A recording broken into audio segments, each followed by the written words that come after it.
Bismillahirrahmanirrahim. Alhamdulillahirabbil alamin wassalatu wassalamu ala asyrafil anbiya'i wal mursalin wa ala alihi wa sahbihi ajma'in. Subhanaka la ilma lana illa ma 'allamtana innaka antal alimul hakim. Rabbi shrah li sadri wa yassir li amri wa hlul 'uqdatam min lisani yafqahu qawli. Amma ba'd. Alhamdulillah ala ni'matil Islam, alhamdulillah ala ni'matil iman, wa kafa biha min ni'mah. Alhamdulillah, segala puji bagi Allah Subhanahu wa taala yang mendudukkan kita, menyempatkan kita, memberikan kita rezeki-rezeki indah di pagi hari ini berupa pertemuan-pertemuan, berupa bacaan-bacaan, berupa doa-doa yang terangkat, munajat-munajat yang kita ucapkan dengan lisan-lisan kita dan juga kita resapi dengan hati-hati kita, sehingga apa yang menjadi perkara pagi hari ini semoga insya Allah menjadi silatuna, menjadi wasilahnya kita, menjadi tali yang menyambung antara kita dengan pencipta kita, yaitu Allah Subhanahu wa taala, yang akan memperkuat iman kita, yang akan memperkuat Islam kita, yang akan memperbaiki segala hal yang terjadi di dalam kehidupan kita, sehingga apa yang terjadi sekarang ini menjadi pertanda bahwasanya kita insya Allah akan diperlakukan dengan baik oleh Allah Subhanahu wa taala. Dikasih kita kesehatan, dikasih kita kesempatan, dikasih kita segala sesuatu yang ada di dalam diri kita hari ini. Ini semuanya bukan sesuatu yang kebetulan, tapi semuanya ada titipan-titipan hikmah yang datang dari Allah Subhanahu wa taala untuk menjadi penyampai kita. Dan terserah kita. Allah Subhanahu wa taala mengatakan di dalam Al-Qur'an, fa'alhamaha fujuraha wa taqwaha. Setiap dari hamba ini punya ilham baik, punya ilham enggak baik, punya kesempatan baik, punya kesempatan enggak baik, punya kesempatan untuk mendedikasikan dirinya di dalam kebaikan ataupun menolak di dalam kebaikan tersebut. Maka mereka-mereka yang beruntung yang memilih untuk mendapatkan ilham baik dan menjalankan ilham baik tersebut. Dapat kita ilham di pagi hari ini, budal ngaji apa ora jenengan budal. Lagi libur long weekend ini, ada yang ke pantai, gitu. Ada yang milih untuk janjian makan-makan, ada yang milih untuk ini itu dan lain sebagainya. Jenengan nyampe di majelis ini, jenengan duduk di majelis ini, baca hadroh bahasa udan mulai dari awal sampai akhir. Kalau dihitung durasinya sekitar 1 jam. Sekitar 1 jam itu kalau jenengan baca sendiri di rumah, Bu, seperapat gak ban, seperapat aneh rewel kali, seperapat neh baru satu qasidah wayahe umbah-umbah, wayahe isah-isah, bojone ngene bojone ngono, ndak bar. Saya yakin kita ini kaum akhir zaman ini lek enggak dijak hadroan ndak hadroan. Kalau enggak dijak dibaan enggak dibaan, enggak dijak burdaan enggak burdaan, enggak dijak maulutan enggak baca maulud kita. Kenapa? Karena saking lemahnya apa yang ada di dalam diri kita.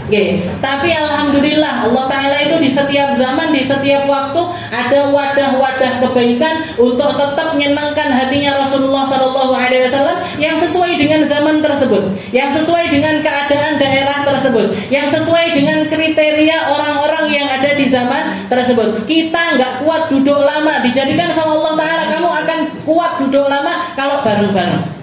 Kamu ya Allah kami nggak kuat ngaji banyak, tapi kamu kalau bareng-bareng kuat ngaji banyak. Ya Allah saya nggak kuat doa banyak-banyak, kamu kalau bareng-bareng bisa doa banyak. Makanya dibikin Allah Taala, Nabi Muhammad bahkan di dalam hadis mengatakan yadullah ma'al jamaah, tangannya Allah Taala itu membersamai jamaah, membersamai orang-orang yang memilih untuk ada di dalam perkumpulan. Karena yang seringkali tersesat itu para gembala-gembala yang atau hewan-hewan ternak yang meninggalkan jamaahnya, yang lepas dari kumpulannya. Mereka-mereka yang lepas kumpulan ini biasanya gampang kesasar, gampang kepleset, gampang terombang-ambing. Tapi kalau kita tetap ada di dalam jamaah, ada di dalam perkumpulan, kita masuk di dalam perkumpulan, kita masuk di dalam orang-orang yang berombongan, kita kumpul di dalam mereka-mereka yang menuju Allah Ta'ala ini sambil bergandengan tangan, maka insya Allah nggak akan kesasar. Nggih, kalaupun kesasar diluk balik neh. Diluk neh balik neh, diluk neh balik neh. Insyaallah seperti itu. Nggih, sehari 2 hari ngaji bar ngaji semangat, salat jamaah semangat. Nggih, baktinya sama suami semangat, ngudek kopi lo semangat. Tapi habis itu nggak telung dino balik neh asalnya. Nggih, yang mbok gawe dhewe kopi ae. Gitu lagi, diingetin lagi, balik neh, diingetin lagi, balik neh. Makanya kalau kita ada di dalam jamaah itu melayu titik, balik neh. Jadi lari lepas sedikit, tapi balik lagi, balik lagi, balik. Insyaallah. Insyaallah. Tapi itu semuanya juga tergantung dengan wadah-wadah kita. Jadi hati ini kayak wadah, Bu. Jangan kalau masuk ke dalam majelis ini, gelas ini dikosongin, dituang dulu dikosongin, pulang bawa sak gelas. Kalau jenengan datang bawa saember, pulang bawa saember. Kalau jenengan datang bawanya 1 kolam, pulang bawa sekolam. Bukan kolam beneran, bukan ember beneran. Nah, ini cuman kiasan aja. Kalau jenengan yang dibawa ini wadahnya besar, hatinya luas, dibersihkan dari segala macam kotoran, pulang bawa banyak. Pulang bawa banyak. Doa-doa itu sesuatu yang banyak. Anugerahnya Allah Ta'ala ada di situ, rahmatnya Allah Ta'ala ada di situ, ampunannya Allah Ta'ala ada di situ, kebaikan-kebaikan yang Allah Ta'ala ingin untuk dititipkan kepada jenengan di dalam doa-doa tersebut luar biasa. Jadi kalau misalkan wadah kita besar, yang kita bawa pulang ini besar. Tapi kalau wadah kita kecil, cupet, weslah cupet, cilik, reget bisa. Kotor lagi, banyak dengkinya, banyak buruk sangkanya, banyak dendamnya sama orang lain, banyak hasutnya, banyak sombongnya dan lain sebagainya. Wes bubrah ini, mulai ada dapat terisi, tapi keruh sekali, sehingga nggak bisa dipakai untuk ngapa-ngapain. Nggak bikin kita lebih ikhlas, nggak bikin kita lebih baik, nggak hilang kesombongan dari diri kita, nggak hilang keburukan-keburukan yang ada di dalam diri kita. Nas'alullah as-salamah. Kita minta diselamatkan sama Allah Ta'ala dari semua hal yang semacam itu, yang akan merusak alam akhirat kita, yang akan merusak mustakbalana, masa depan kita yang hakiki, yaitu indal maut, ketika kita meninggal sampai setelahnya, itu adalah masa depan kita yang sesungguhnya. Fal mautu atin an qarib kullul lahu minhu nasib. Katanya tadi di dalam hadrah, mati itu adalah adalah sesuatu yang paling, fal mautu atin an qarib, kematian itu sesuatu yang dekat. Jadi satu-satunya hal yang pasti dekat itu kematian. Pasti dan dekat itu adalah kematian. Kullul lahu minhu nasib. Semua orang punya bagiannya di dalam kematian. Maka persiapkan diri kita untuk menghadapi kematian tersebut. Kita lanjutkan pembahasan kita di dalam kitab Khuluquna. Ila an qala mu'allif rahimahullah ta'ala wa nafa'ana bi ulumi fid dharain amin. Nujahid fi sabilillah bi aqwalina wa af'alina wa amwalina wa anfusina wa dzaka huwa tariquna wa syi'aruna. Halaman 30 dari kitab Khuluquna. Khuluquna ma'al ibadi, sampai di dalam bab yang kedua, yaitu akhlak kita kepada sesama.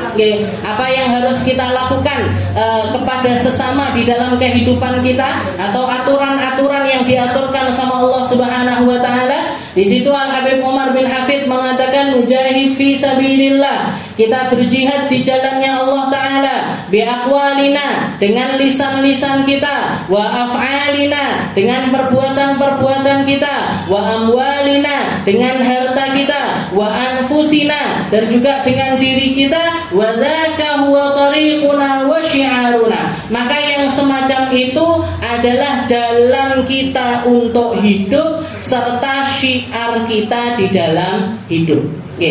Orang Islam, orang iman, orang yang beriman kepada Allah Ta'ala, orang yang percaya bahwasanya yang memandu kehidupannya adalah Nabi Muhammad SAW, maka mereka akan berusaha untuk ngambil porsi dari perjihatan. Mereka ngambil porsi dari yang namanya perjuangan di jalan Allah Subhanahu wa Ta'ala. Berjuang. Jadi tahu persis hidup ini adalah perjuangan. Tahu persis hidup ini adalah tentang perjuangan. Hidup ini berjuang, dan kehidupan kita akan menjadi sebuah kehidupan yang bermakna, ketika kita memperjuangkannya dengan sebaik-baiknya. Diperjuangkan di dalam apa? Di dalam agamanya Allah Subhanahu wa ta'ala. Yang bisa pakai lisan. Okay.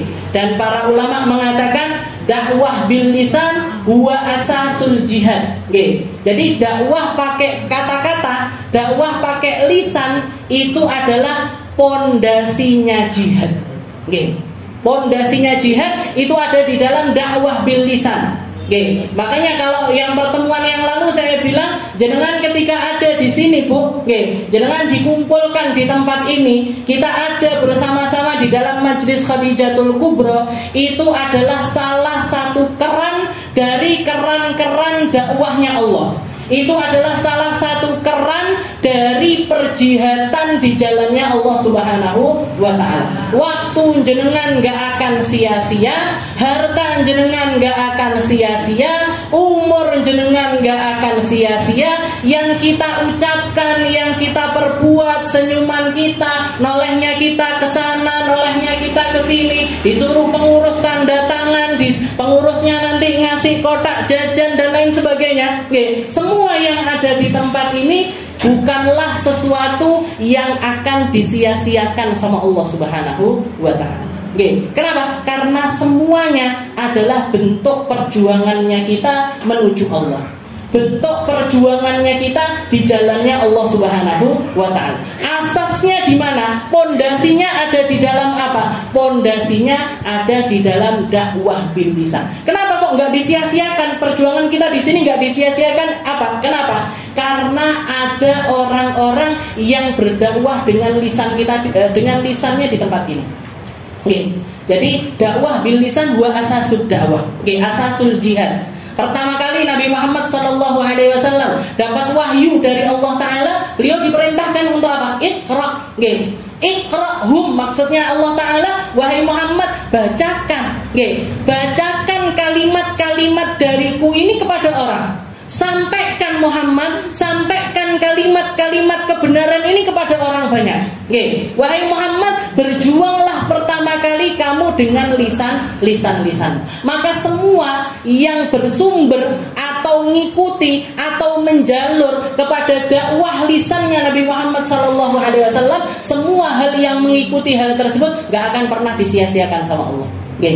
Jadi kalau dari sekian tadi yang kita bilang bi aqwalina, dakwah itu dengan lisan, dakwah itu dengan perbuatan, dakwah itu dengan harta, dakwah itu dengan jiwa. Dari keempat dakwah ini, pondasinya dakwah itu ada di mana? Pondasinya perjuangan itu ada di mana? Ada di dalam lisan-lisan orang yang dititipi apa yang Allah Ta'ala titipkan kepada Nabi Muhammad SAW. Jadi yang memiliki apa yang dititipkan oleh Allah Ta'ala kepada Nabi Muhammad SAW. Ada orang dititipi Al-Quran, jenengan gak pinter baca Al-Quran, jenengan gak mampu baca Al-Quran, wes ketuaan arep dadi guru Al-Quran, jenengan mendukung orang-orang yang memiliki keilmuan Al-Quran untuk mendakwahkan Al-Qurannya. Dia nggak punya tempat, jenengan fasilitasi tempat.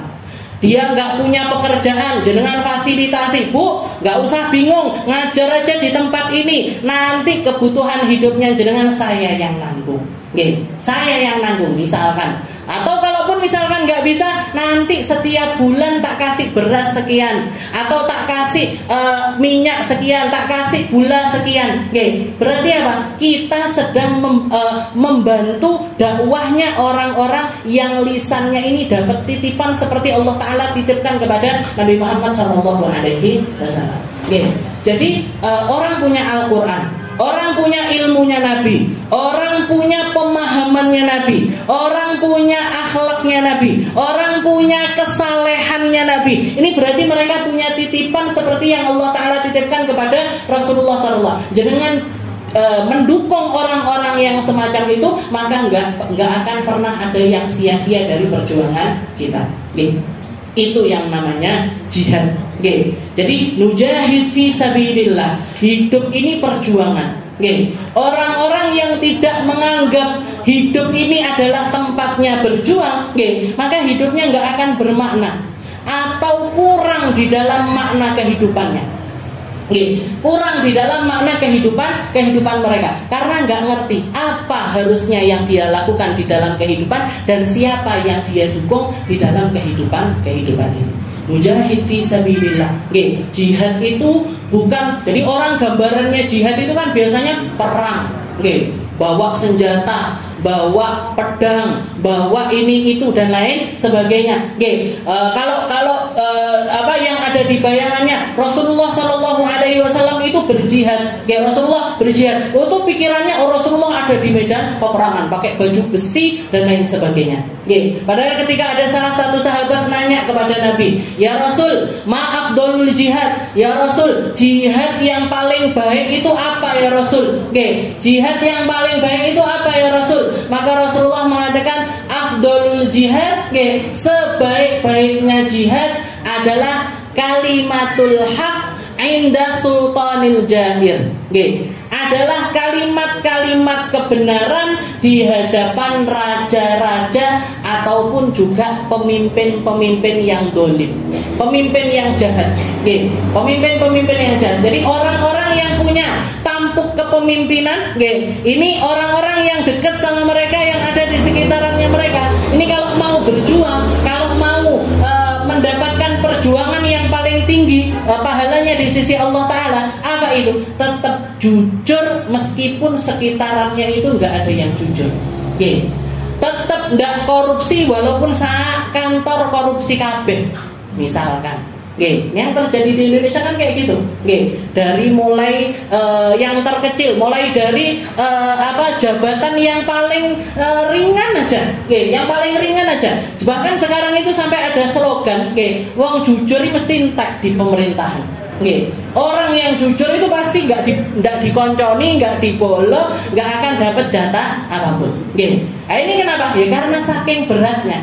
Makanya jihad itu semakin berat semakin besar pahalanya. Dan semakin berat kalau kita melihat masih ada orang-orang yang berjuang di tempat-tempat semacam itu, maka insya Allah masih ada kesempatan untuk dirubah. Tapi kalau sudah kabeh ini udah kayak lingkaran setan ini misalkan, DPR-nya ya kayak gitu, MPR-nya ya kayak gitu, sampai menteri-menterinya semuanya bersekongkol di dalam keburukan, semuanya bersekongkol di dalam memenuhi ketamaan perut dan juga hartanya masing-masing. Ya sudah, ini jihad paling berat ini seperti yang dikatakan afdalul jihad kalimatul haq inda sultanil jahir. Jadi ngomong kebenaran ataupun kalimat-kalimat kebenaran di depan seorang pemimpin-pemimpin yang jahat. Ya muga-muga aja, muga-muga aja kita entahlah tahun berapa, entahlah zaman kapan, muga-muga dikasih pemimpin yang baik sama Allah Ta'ala. Tapi itu kalau jenengan ngelihatnya ke atas kayak mustahil kita untuk merubah. Maka nggak usah ngelihat ke atas, ngelihat ke bawah aja. Kalau jenengan melihat masih ada orang-orang baik di sekitaran saya, kampung saya masih ada orang-orang baik, lingkungan saya masih ada orang-orang yang baik, jenengan tambahi, tulari kebaikan-kebaikan di tempat-tempat kita. Nanti pemimpin yang baik itu hadiah dari Allah Ta'ala. Kalau rakyatnya mayoritas baik, insya Allah pemimpin yang diangkat juga pemimpin yang baik. Tapi kalau sudah mayoritas rakyatnya ini nggak baik, ya wes mimpi dapat pemimpin yang baik. Rakyatnya senengane nyolongan, rakyatnya saking aja nggak dapat kesempatan aja, nggak dapat kesempatan untuk korupsi bermiliar-miliar itu. Kalau dapat kesempatan ya podoe korupsi nih. Berarti apa? Ini orangnya yang masalah ada di dalam pribadinya, yang masalah ada di dalam rakyatnya. Kita benahi, kita benahi apa yang kita bisa benahi. Kalau yang bisa jenengan benahi anak-anaknya jenengan, dibenahi anak-anaknya. Kalau yang bisa dibenahi tetangganya jenengan, dibenahi tetangga-tetangga kita. Kalau yang bisa kita benahi minimal inilah, nggak ada di majelis ini orang-orang tukang nyolong, nggak ada orang-orang tukang sandalnya jenengan tiap pulang majelis aman kan Bu? Berarti insya Allah nggak ada ini. Petitan kok gitu sana nanya-nya. Nah kan kita kalau Jumatan aja sandal nggak pernah aman itu bapak-bapak. Mulai budal pakai selop, pulang pakai sandal swallow. berangkat pakai sandal apa, pulang pakai sandal apa. Berarti apa ya kayak gitu. Oke. Nah, apa namanya? Tabiat dari orang-orang negeri kita itu orang-orang yang semacam itu. Nah, saya tanya, di sini aman nih. Apa ada Ustazah majelis yang nggak aman? Ada. Saya dicurhati. Oke, Ustazah, masa teman-temannya belum ngambil makanan sudah ngambil makanan dulu. Oke. Ya Ustazah, sandalnya ibu-ibu banyak yang hilang Ustazah. Angel. Pulang gimana terus ibu-ibu itu nyeker akhirnya. Pada rumahnya jauh-jauh. Nah, ada, bukan di sini tapi kalau di Jatul Kubro aman insyaallah. Jadi kalau mau benahin apa yang kita bisa benahin. Nggak usah muluk-muluk ngelihat ke atas, aduh tukang korupsi kipiye dan lain sebagainya. Capek jenengan maka benahi pribadi kita, benahi apa yang bisa kita benahi. Mujahid fi sabilillah bi aqwalina wa af'alina wa amwalina wa anfusina. Nah, dan ini pun perjuangan ini pun kebenaran hati, kelurusan hati, ketulusan jiwa itu tetap harus membersamai setiap perjuangan-perjuangan tersebut. Jangan ngarep apa-apa dari manusia. Ketika berjuang dengan lisan ataupun dengan apapun itu, jangan ngereken apa yang menjadi jangan ngereken tentang tujuan, tapi lakukan aja apa yang bisa kita lakukan. Seperti halnya ketika Allah Ta'ala memerintahkan kepada Nabi Allah Musa. Nabi Musa itu diperintahkan, hal ataka hadithu Musa idnadahu rabbuhu bilwadil muqaddasi tuwa idhab ila fir'auna innahu tagha faqul hal laka ila anta zakka wa ahdiyaka ila rabbika fatahsya.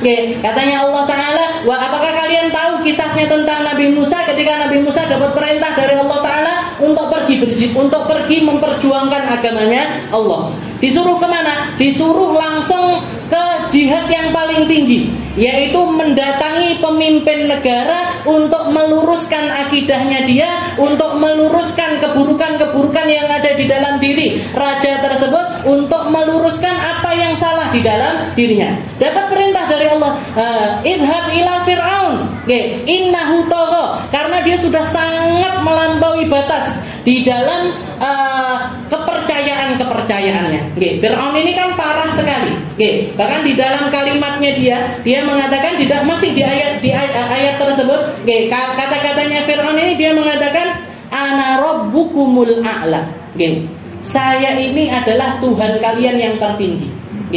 Dikatakan ketika Fir'aun ngomong kayak gitu, Bu, iblis lari. Iblis, setan dan juga antek-anteknya ini. Iblis, tahu ke iblis gitu, kenal sama iblis. Jadi ketika Fir'aun mengatakan ana rabbukumul a'la, saya adalah Tuhan kalian yang tertinggi, melayu Bu iblis, gedek-gedek, edan, luar biasa. Saya, katanya iblis, bukan saya, iblis. Katanya iblis, saya itu memperbandingkan kebaikan itu antara makhluk dengan makhluk, antara saya dengan Adam, antara saya dengan Nabi Allah Adam. Saya katakan di depan Allah Ta'ala, ana khairun minhu khalaqtani min narin wa khalaqtahu min tin. Ya Allah, saya lebih baik daripada Adam. Saya engkau ciptakan dari tanah, sedangkan Adam engkau ciptakan dari api, sedangkan Adam engkau ciptakan dari tanah. Saya lebih baik daripada dia. Katanya iblis, ketika dengar Fir'aun mengatakan ana rabbukumul a'la, dia memperbandingkan dirinya dengan Allah Subhanahu wa ta'ala. Dia seorang makhluk membandingkan dirinya dengan penciptanya. Dia yang gak bisa ngapa-ngapain, nganggep kalau dirinya ini Tuhan. Gedek-gedek, lari kabur, takut kalau langsung ditimpa adab sama Allah Subhanahu wa ta'ala. Tapi katanya Allah Ta'ala, idhab ila fir'aun innahu tagha faqul hal laka ila anta zakka. Tapi tetap Nabi Musa ini disuruh mendakwai Fir'aun dengan cara yang lemah lembut, dengan cara yang pelan-pelan. Katakan wahai Musa, katakan kepada Fir'aun, hal laka ila anta zakka, apa kamu mau untuk dibersihkan dohir batinmu? Apa kamu mau untuk dibersihkan akidahmu? Apa kamu tahu? Apa kamu mau untuk dibersihkan dari perkara-perkara yang buruk di dalam diri? Wa ahdiyaka ila sirat dan aku akan menjadi pembimbingmu untuk berjalan di jalannya Allah Subhanahu wa taala. Kira-kira kalau logikanya manusia, logikanya kita aja. Misalkan saya, tahu-tahu datang ke Pak Presiden, atau nggak usah Presiden Indonesia lah, seroto api. Saya mau pergi ke presidennya Amerika atau presidennya Israel. Terus saya akan bilang sama dia, kamu itu apa mau tak benerin? Kamu apa mau tak benerin? Nah, jenengan kan guyu. Siapa kamu, Ustazah? Jenengan ini lo mek ngaji di Majelisan Tulungagung, kok dadak arep nang Israel, kok dadak mau ke Amerika untuk benerin rajanya atau benerin pemimpin negaranya. Kamu ini siapa? Kenal enggak? Bisa bahasanya juga enggak? Kok seperti itu? Tapi sebenarnya perjuangan ini semacam ini. Perjuangan itu jenengan nggak usah memikirkan tentang hasilnya, cukup lakukan sesuai dengan perintah dari Allah Subhanahu wa taala. Cukup lakukan apa yang diperintahkan sama Allah, cukup lakukan semampu kita apa yang bisa kita perjuangkan, cukup lakukan sebatas apa kemampuan kita di dalam berjuang. Masalah hasilnya itu terserah Allah. Jenengan mau ditempatkan di mana, yang nerima dakwah itu siapa, yang menerima tentang perjuangan kita ini siapa, yang mengapresiasi kita ini siapa, itu nggak usah dipikirin. Nggak usah jenengan mikirin hal-hal yang semacam itu. Berjuang aja. Diomongne wong-wong, saiki nang majelis sholihah sekali. Misalkan, jenengan berusaha memperbaiki sholat, jenengan berusaha untuk memperbaiki muamalah, jenengan berusaha untuk memperbaiki omongan, jenengan berusaha. Ini semuanya kan perjuangan. Ini kan semuanya perjuangan. Nggak usah memusingkan tentang hasil dari perjuangan kita, tapi cukup berjuang aja. Aku isoku sakmene. Aku nggak berjuang sekarang, kapan lagi? Aku kalau nggak merubah diri saya sekarang, kapan lagi saya akan berubah? Fokus aja di situ, Bu. Allah Ta'ala nyuruh sholat, jenengan sholat. Allah Ta'ala nyuruh jenengan puasa, jenengan puasa. Allah Ta'ala nyuruh jenengan zakat, jenengan zakat. Duit tinggi budal umroh, tinggi budal haji, berangkat aja. Nggak usah ngurusin omongannya orang, nggak usah bingung dengan hasil di mana kita akan diposisikan sama Allah Ta'ala. Yang penting kita tetap berjuang. Jadi jalan aja. Fafirru ilallah. Allah Ta'ala mengatakan di dalam Al-Quran, kalau urusan menuju Allah Ta'ala, lari, Bu, kalau bisa. Lari. Gak usah lari itu gimana? Kalau jenengan ngelihat orang lari yang sebenar-benarnya, jenengan lihat orang-orang yang lagi lomba maraton itu. Ada orang lomba maraton terus bingung, bapakku ngelihat aku nggak ya? Ini pose badanku bagus nggak ya di foto? Nggak, mereka lari, mereka lari sekencang-kencangnya. Yang dituju adalah garis finish. Garis finishnya kita di dalam kehidupan ini apa? Kematian. Saya akan lari menuju Allah Ta'ala sampai kapan? Sampai masuk ke liang lahat. Makanya semua hal yang berkaitan dengan perjuangan itu sampai mati. Jangan ngaji di sini cita-citanya sampai kapan? Sampai mati usahanya. Tapi ojo mati neng kene. Diniati ya Allah, saya ngaji sampai mati. Saya baca Hadrah Basaudan insya Allah sampai mati usahanya. Saya belajar insya Allah sampai mati. Saya ngafalin Al-Quran insya Allah sampai mati. Tapi sekali lagi jangan mati di sini. Nanti saya kebayang-bayang. Nanti saya kebayang-bayang. Sudah pernah, Bu, di majelis kemis nih, Bu. Barusan selesai ngaji, keluar, Ustazah Lia nih, Bu. Ustazah Lia, istrinya Ustaz Ni'am itu, keluar, baru duduk di tangganya masjid, meninggal. Dimasuk sampai sekarang saya keinget itu. Itu masih keinget itu sampai sekarang. Bikin trauma. Bahkan seminggu kemudian saya bikin acara di UNESA. Saya yang marah-marah sama teman-teman. Ini nanti kalau ada orang pingsan gimana? Ini nanti kalau orang kehimpit 20.000 orang, Bu, jangan bayangkan di satu ruangan. Nggak boleh bawa makanan, nggak boleh bawa minuman. Ini kalau ada yang mati kalau sudah dia gimana? Ini ada di otak saya ngoten. Nah, makanya jangan mati di sini. Kalau bisa, tiba-tiba saya yang mati di sini. Muga-muga panjang umur kabeh. Fi khairin wa lutfin wa afiyah. Nggih. Mujahid fi sabilillah bi aqwalina wa af'alina wa amwalina wa anfusina. Nggih. Wa dzaka huwa tariquna wa syi'aruna. Jadi asasnya jihad, nggih. Jadi jangan kalau mau ambil porsi dari perjihatan, itu ngambil jihad bil qaul, nggih. Bahkan jihad bil qaul ini, nggih, adalah sesuatu yang diperjuangkan sama Nabi seumur hidupnya. Orang bayangannya ketika belajar sirah atau belajar tentang apa yang terjadi di zaman Rasulullah SAW. Oh, Nabi Muhammad itu 13 tahun dakwah di negeri Mekah, tapi nggak pakai jihad, nggak pakai perang, nggak pakai ngangkat senjata, nggak pakai ngangkat senjata. Tapi begitu beliau datang ke negeri Madinah, di situ ada umat yang banyak, di situ ada persenjataan, di situ ada orang-orang yang mendukung Nabi dengan segala sesuatunya. Beliau langsung mengangkat pedangnya untuk memerangi orang-orang kafir. Perangnya Nabi Muhammad di negeri Mekah itu, di negeri Madinah itu, setelah beliau pindah ke negeri Madinah, itu nggak pernah atas dasar Nabi yang menyerang, nggak pernah. Tapi selalu beliau mempertahankan diri. Selalu beliau mempertahankan dirinya. Jadi bukan berarti Rasulullah pindah ke negeri Madinah langsung, oh ini pasukan akeh, oh ini persenjataan iso iki ditoto, langsung merangi atas dasar sakit hati dirinya. Enggak. Atas dasar keinginannya untuk membalas dendam sama orang-orang yang menyakiti beliau di negeri Mekah. Enggak pernah. Selalu tantangan itu datangnya dari orang-orang Mekah.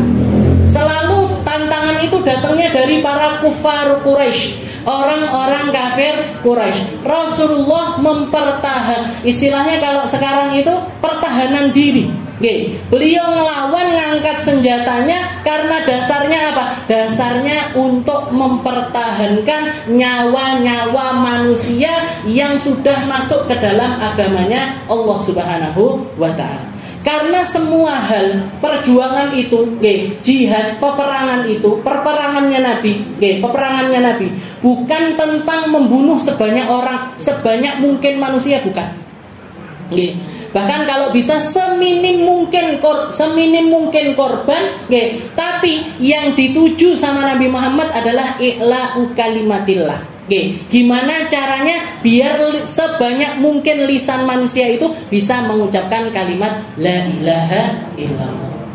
Makanya ketika ada satu orang datang kepada Nabi, ya Rasul, kalau saya lagi perang, saya lagi merangi orang kafir, dia ngayunkan pedang ke saya juga ngayunkan pedang ke dia.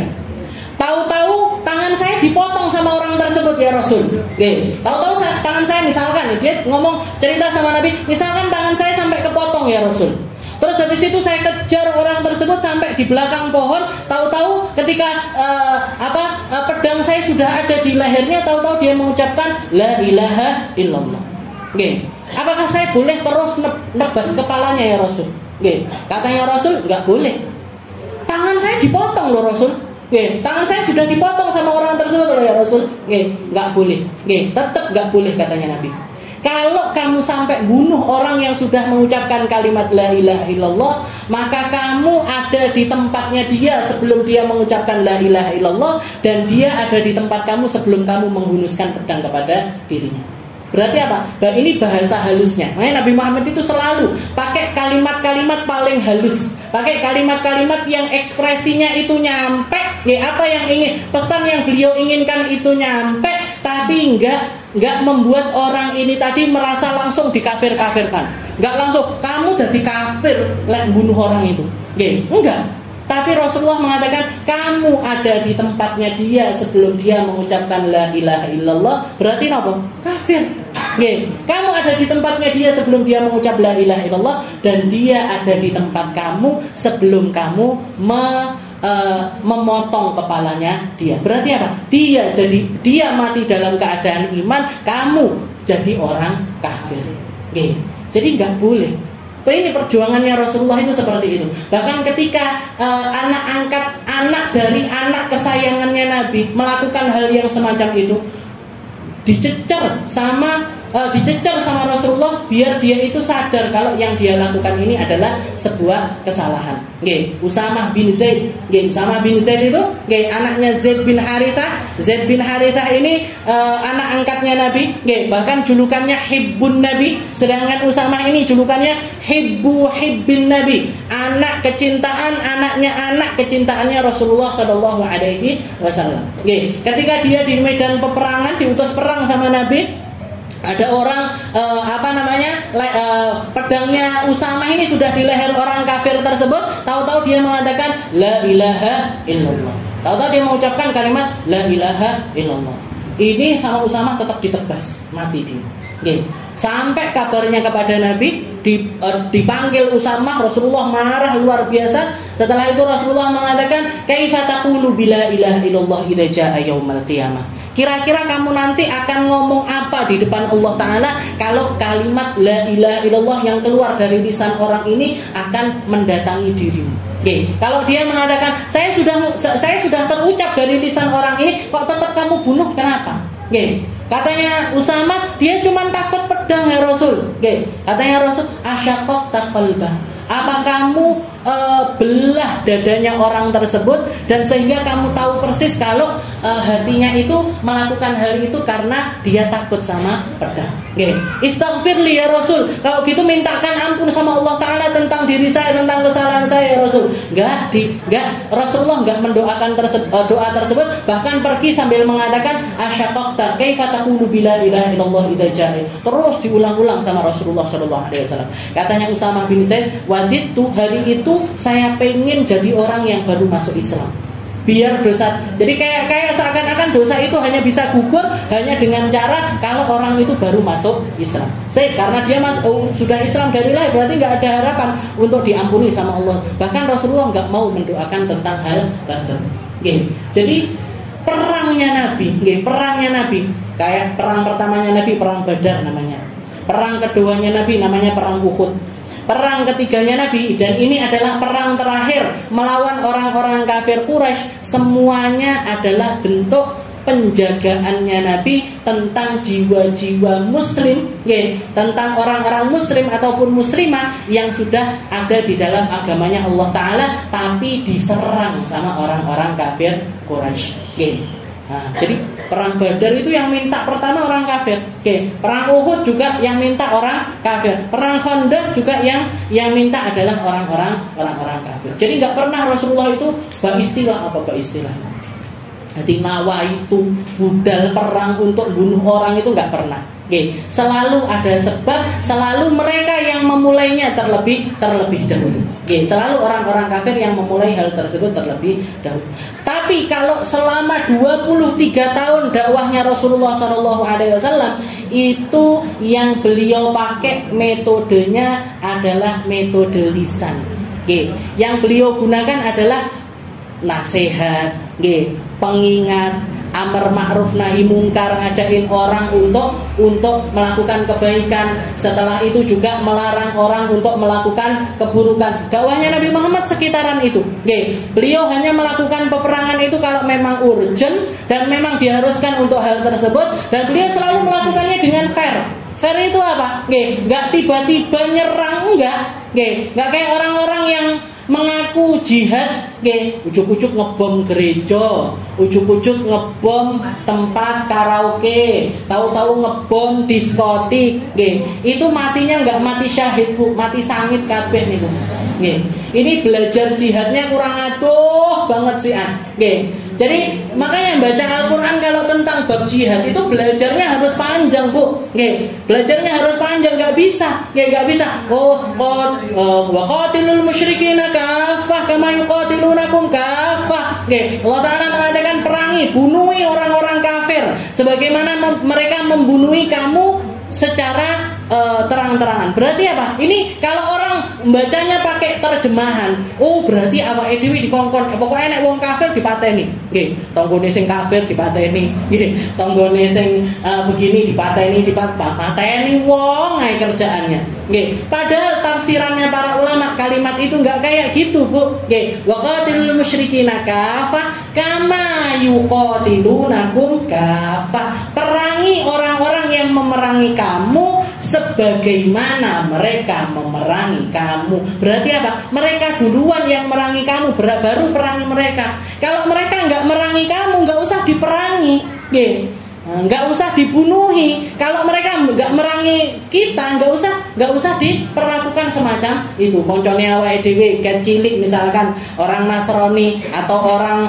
Kristen apa misalkan, temen main dari kecil, tempat konco numpak apa naik pohon dan lain sebagainya, baru ngaji langsung ki kudu tak bunuh ini. Dari mana jalannya? Makanya belajar jihad itu harus tutup, nggak boleh sepenggal itu nggak boleh. Dan Rasulullah tadi 23 dakwahnya Nabi pakai lisan. Beliau ngajarin orang ngaji, beliau ngajarin orang menghafal Al-Quran, beliau memahamkan orang tentang ayat-ayatnya Allah Taala, beliau mencontohkan ayat-ayat Al-Quran tersebut di dalam pribadinya beliau, maka sampailah dakwah ini secara sempurna. Dilakukan berapa lama? Selama 23 tahun dakwahnya Rasulullah SAW, baik di Mekah ataupun di Madinah. Itu yang dilakukan oleh Nabi kita Nabi Muhammad. Makanya jenengan kalau pengen berjihad di dalam hal lisan ini tadi, gimana? Ini tadi pilihannya. Nujahid fi sabilillah bi aqwalina, pakai lisan kita. Kalau kita nggak dititipi seperti yang dititipkan sama Allah Taala kepada Nabi Muhammad, ngaji Al-Quran nggak bisa, dukung orang-orang yang bisa. Makanya sekali lagi saya bilang, tempat ini adalah tempat perjuangannya jenengan. Tempat jihadnya kita. Kenapa? Karena di sini ada semua alasan dakwahnya Nabi Muhammad Sallallahu Alaihi Wasallam. Nabi Muhammad itu ngajak orang doa, jenengan diajak berdoa di sini. Dakwahnya Nabi Muhammad itu ngajak orang sadar tentang kesalahan-kesalahannya. Jenengan disadarkan kesalahan-kesalahannya di tempat ini. Nabi Muhammad ngajak orang-orang untuk nyambungkan diri sama orang-orang mulia. Jenengan disambungkan sama orang-orang mulia di tempat-tempat semua. Jadi semua alasan dakwahnya Nabi ada di sini. Maka perjuangkan, maka lakukan, ambil porsi sesuai dengan kemampuan kita. Sekali lagi, punyanya harta, taruh hartanya di sini. Punyanya ide, taruh idenya di sini. Punyanya jasa atau istilahnya tenaga, taruh tenaga kita di tempat. Semuanya nggak akan disia-siakan sama Allah Taala. Wadzaka huwa tariquna wa syiaruna. Dan itu adalah jalan kita, dan itu adalah syiarnya kita di dalam agamanya Allah Subhanahu wa taala. Nahtam bi tarbiyati abnaina wa banatina wa azwajina wa ahlina ala wafqi manhajit tarbiyatil qur'aniyati wan nabawiyyah. Wallahu a'lam bissawab. Insyaallah kita lanjutkan di pertemuan yang selanjutnya.